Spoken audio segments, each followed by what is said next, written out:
بارگاہ میں پیش کر دیا جاتا ہے۔ اچھا ہمارا نام، ہمارے والد کا نام میرے نبی کی نظروں کے سامنے چلا جائے یا ہمارے آقا کریم کی نظریں ہمارے والد کے نام پہ یا ہمارے نام پہ پڑ جائیں تو ہمارے لیے اس سے بڑی دولت اور کیا ہوگی، ہمارے لیے اس سے بڑی سعادت مندی اور کیا ہوگی۔ اور یقیناً یہ سعادت مندی تب حاصل ہوتی ہے جب بندہ اللہ پاک کے پیارے حبیب پہ درود پاک پڑھتا۔ اچھا بہت سی فیکچوئل باتیں میں آپ کے سامنے بتاؤں، بڑا فیکٹ کی باتیں سے سیکھنے کو ملتی ہیں۔ میں آپ کو بتاؤں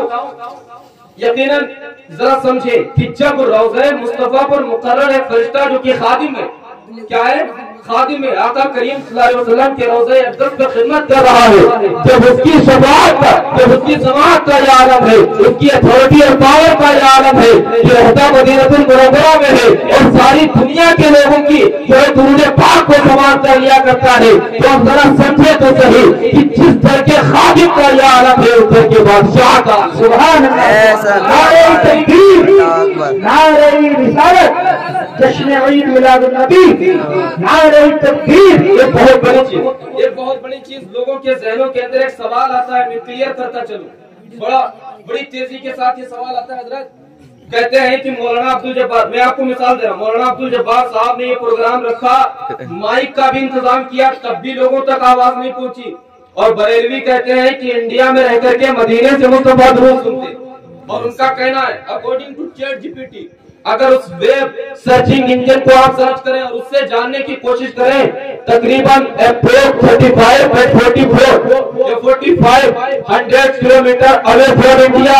مدینہ المنورہ، تقریباً 3500 یا 4500 کلومیٹر دوری according to ChatGPT India سے مدینہ المنورہ کی ہے۔ اب سوال پیدا ہوتا ہے، ذرا بتائیں تو صحیح، اتنا مائک کا سسٹم لیکن گاؤں والوں نے سب نے نہیں سنا ہوگا، تو دنیا میں بیٹھ کر کے 4500 کلومیٹر دور ہماری دوروں کو کیسے سنتے ہیں؟ تو اب میرا جواب سنیں، میرا عشق جواب دیتا ہے، میرے پیارے جب تم نے مصطفیٰ کریم کے عشق کو نکال کر کے آقا کریم کی عظمت کو سمجھنے کی کوشش کی، مصطفیٰ کے پاور کو سمجھنے کی کوشش کی، تو تمہیں 3500 کلومیٹر کی دوری نظر آئی، تمہیں 4500 کلومیٹر کی دوری نظر آئی، لیکن قسم خدا کی اگر مصطفیٰ کے اختیار کو جان لیتے، اگر مصطفیٰ کے عشق میں ڈوب کر کے آقا کو سمجھنے کی کوشش کرتے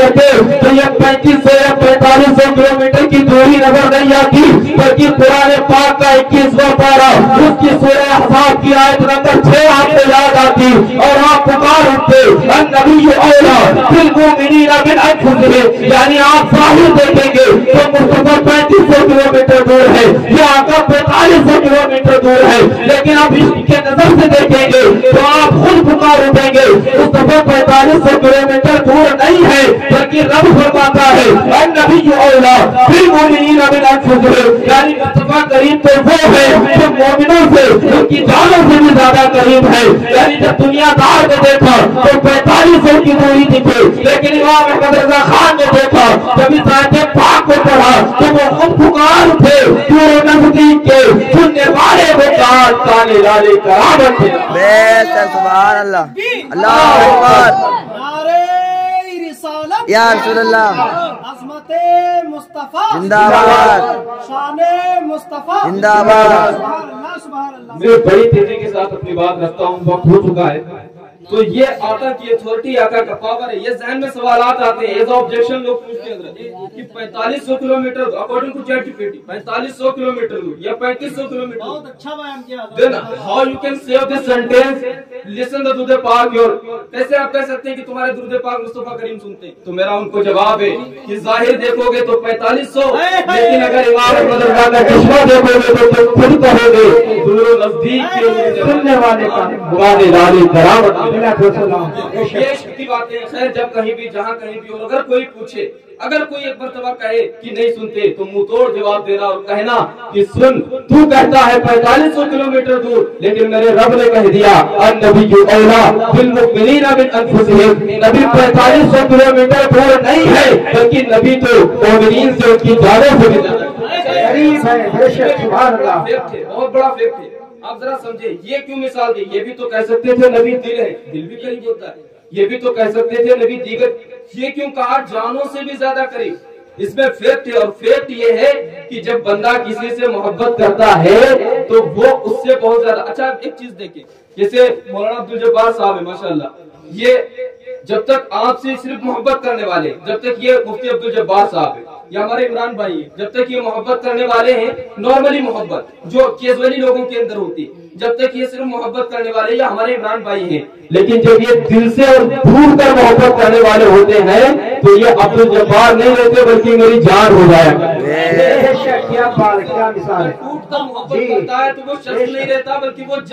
جان کس کو کہتا ہے؟ بندہ جس سے اتنی محبت کرنے لگتا ہے کہ وہ اس کے بغیر رہ نہیں پاتا ہے، وہ اس کے بغیر جی نہیں پاتا ہے، وہ مرنے لگتا ہے اس کے بنا تو کہتا ہے آپ تو میری جان ہو گئے ہو۔ یہی مثال قرآن پاک میں دی گئی۔ اور ذرا سمجھے تو صحیح، جب تمہارے کوئی بہت زیادہ قریب ہو جائے، جب وہ تمہاری جان ہو جائے تو وہ مصطفیٰ جو جان سے بھی زیادہ قریب ہے اس کے قربتدار۔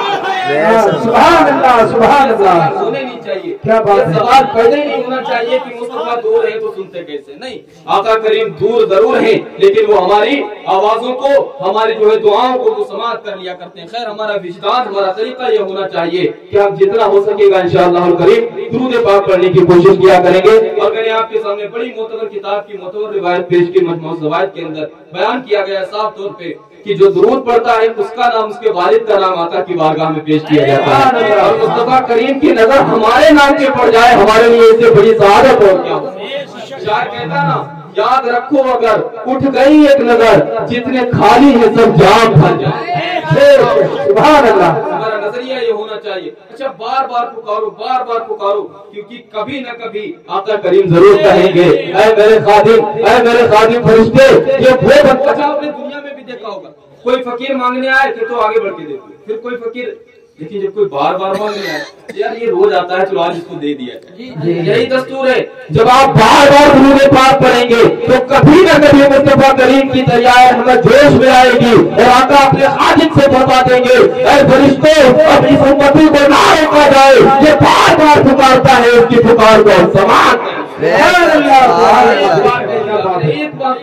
مرتبہ ہمارا پکارنا رب تبارک و تعالیٰ کے حبیب نے قبول فرما لیا تو ہم دنیا و آخرت میں کامیاب ہو جائیں گے۔ بڑی تیزی کے ساتھ آخری بات اس محفل کے تعلق سے کہہ کر کے رخصت ہونا چاہتا ہوں۔ دیکھیں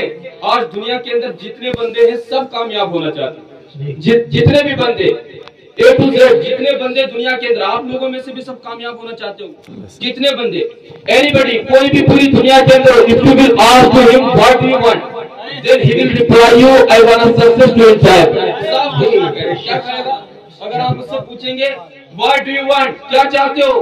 then he will reply you I want success، میں کامیاب ہونا چاہتا ہوں۔ کوئی بندہ ہو پوری دنیا کے اندر کسی سے بھی پوچھ لو، ہمارے عبدالجبار بھائی سے پوچھو کامیاب ہونا، عمران بھائی سے پوچھو کامیاب ہونا، پوری دنیا کے اندر جتنے ہیں سب کامیاب ہونا چاہتے ہیں۔ اور میں پوچھنا چاہتا ہوں ذرا بتائیں تو صحیح، آپ کامیابی چاہتے تو ہیں لیکن کامیابی کو سمجھا ہے what is success، کامیابی ہے کیا؟ تو آپ جواب دیں گے حضرت ہم نے MBA کر لیا ہے ہم کامیاب ہو گئے، حضرت ہم انڈین ایڈمنسٹریٹو سروس کے سروینٹ بن گئے ہیں ہم کامیاب ہو گئے، کوئی کہے گا میں نیٹ کا کوالیفائر ہو گیا ہوں کامیاب ہو گئے ہیں۔ آپ سب اپنے آپ کو کامیاب سمجھیں گے لیکن قسم خدا کی وجہ مانو جب آپ ان علماء سے پوچھیں گے حضرت ذرا ہمیں بتائے ہم MBA کے کوالیفائر ہیں، ہم نیٹ کے کوالیفائر ہیں، یا ہم لیگل امپلائمنٹ ہیں، یا ہم ایڈمنسٹریٹو کے سروینٹ ہیں، کیا ہم کامیاب ہیں؟ تب یہ علماء جواب دیں گے کہ MBA کا کوالیفائر کامیاب نہیں ہے۔